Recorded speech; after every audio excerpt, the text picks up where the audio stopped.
1886 ውሊች 15 የጥይት ፋብሪካ ሰራተኞች 6 ፔንስ በማዋጣት ዳያን ስኩዌር የተባለ ቡድን መሰረቱ።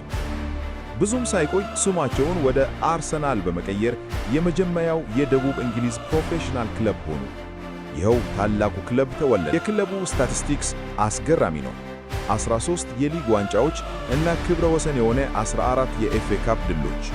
በ1930ዎቹ ኸርበርት ቻፕማን የተጫዋቾች መለያ ላይ ቁጥርን በመጨመር እና የWM አሰላለፍን በመፍጠር እግር ኳስን አዘመኑ። በአንድ አስርተ ዓመት ውስጥም 5 የሊግ ዋንጫዎችን አሸነፉ። ከዚያም በ2004 የማይሸነፉት The Invincibles መጡ። 38 ጨዋታዎች፣ 0 ሽንፈት። ይህም በፕሪሚየር ሊግ ታሪክ እስካሁን ያልተሰበረ ታላቅ ድል ነው። ታዋቂ ተጫዋቾች ለክለቡ አርማ ትርጉም ሰጥተዋል።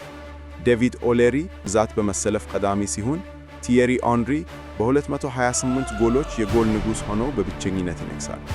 በሱም ተከታይነት ኢያን ራይት በ185 እና ክሊፍ ባስቲን በ178 ጎሎች ይጠቀሳሉ።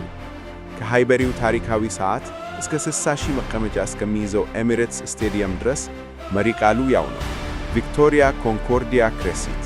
ትርጉሙ